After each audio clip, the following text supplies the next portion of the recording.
The incentive spirometer, an often used tool in clinical settings, but often used incorrectly. This simple device, often seen hanging on a patient's bedside, is more than just a plastic apparatus. It's a lifeline for those who need it, a tool that can assist in maintaining the health of our lungs and improve our respiratory function. So, what's the story behind this essential piece of equipment? How does it work? And why is it such an integral part of patient care? Well, that's exactly what we're here to discuss today.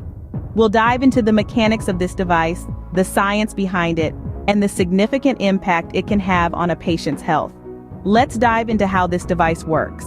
An incentive spirometer helps to ensure that the respiratory system is in the best possible position for maximal gas exchange. But to understand how it does this, let's delve into the workings of our respiratory system. Our respiratory system is a complex network of organs and structures, all working together to ensure that our bodies are continuously supplied with oxygen. It all starts with the simple act of breathing in. As we inhale, air travels down our windpipe into the bronchi and then further into the smaller bronchioles. These bronchioles lead to tiny air sacs called alveoli, which are the star players in the process of respiration. The alveoli are lined with a dense network of capillaries, tiny blood vessels that are part of our circulatory system. The walls of the alveoli and capillaries are so thin that they allow gases to pass through them. This is where the magic of gas exchange happens. In a process known as diffusion, oxygen from the air we breathe in moves across the alveolar and capillary walls and into our blood. At the same time, carbon dioxide, a waste product of our body's metabolism, moves from the blood into the alveoli.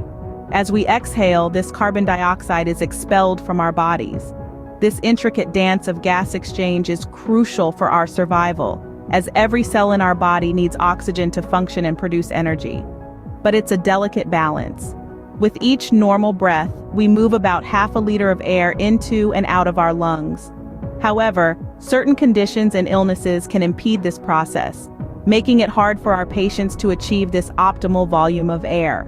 This is where the incentive spirometer comes in. By encouraging deeper and longer breaths, it helps to maintain or improve lung capacity, ensuring that the alveoli are fully expanded and that the maximum amount of oxygen can be absorbed into the blood. For a variety of reasons, though, our patients may not be able to achieve that level and are at increased risk for developing infections. The incentive spirometer is a valuable tool in our arsenal to prevent this from happening. Some of the typical patients that you can expect to see an incentive spirometer ordered for include surgical patients, both pre-op and post-op. These patients can greatly benefit from the use of an incentive spirometer as it helps to prevent lung complications such as atelectasis and pneumonia, which are common following surgeries. By encouraging full lung expansion, it promotes better gas exchange and helps to speed up recovery. Patients with reduced mobility are another group that can benefit from the use of an incentive spirometer. This includes bariatric patients, those with fractures, or geriatric patients who require assistance. Reduced mobility can lead to shallow breathing and decreased lung capacity, which in turn can increase the risk of respiratory complications. The incentive spirometer can help these patients maintain their respiratory health by encouraging deep breathing and keeping the lungs active.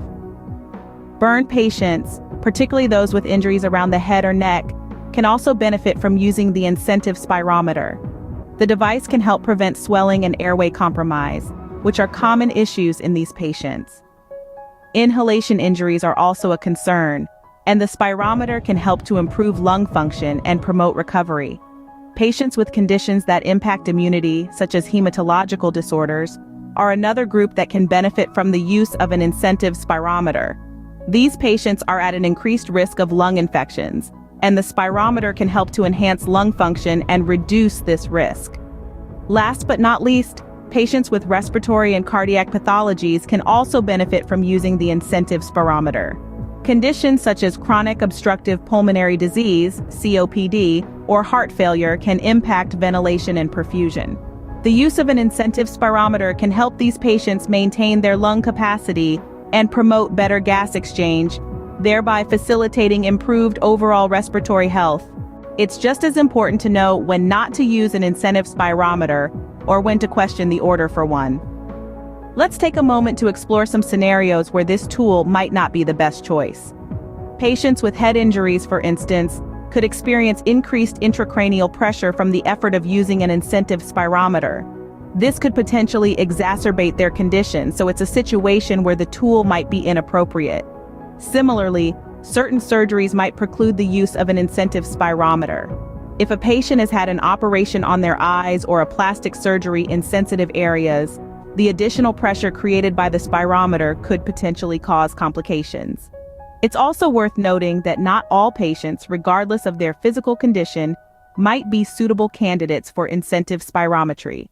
Age and cognitive deficits are factors that can affect a patient's ability to use the tool effectively.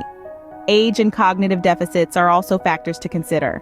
There are two types of incentive spirometers: volume-oriented and flow-oriented. Each serves a unique purpose, tailored to the patient's needs and abilities. Let's delve into the specifics. The volume-oriented spirometer, as the name suggests, focuses on the volume of air you're able to inhale. It's equipped with a gauge that allows you to set a desired lung capacity. Your goal is to reach or surpass this mark with each breath, promoting deep, sustained inhalations that can help improve lung function over time. On the other hand, the flow-oriented spirometer operates a bit differently. It contains movable balls that rise with the strength of your inhalation. The aim is to keep these balls floating for as long as possible, encouraging a slow, steady breath. This type of spirometer provides an excellent visual cue, making it easier for patients to understand and monitor their progress.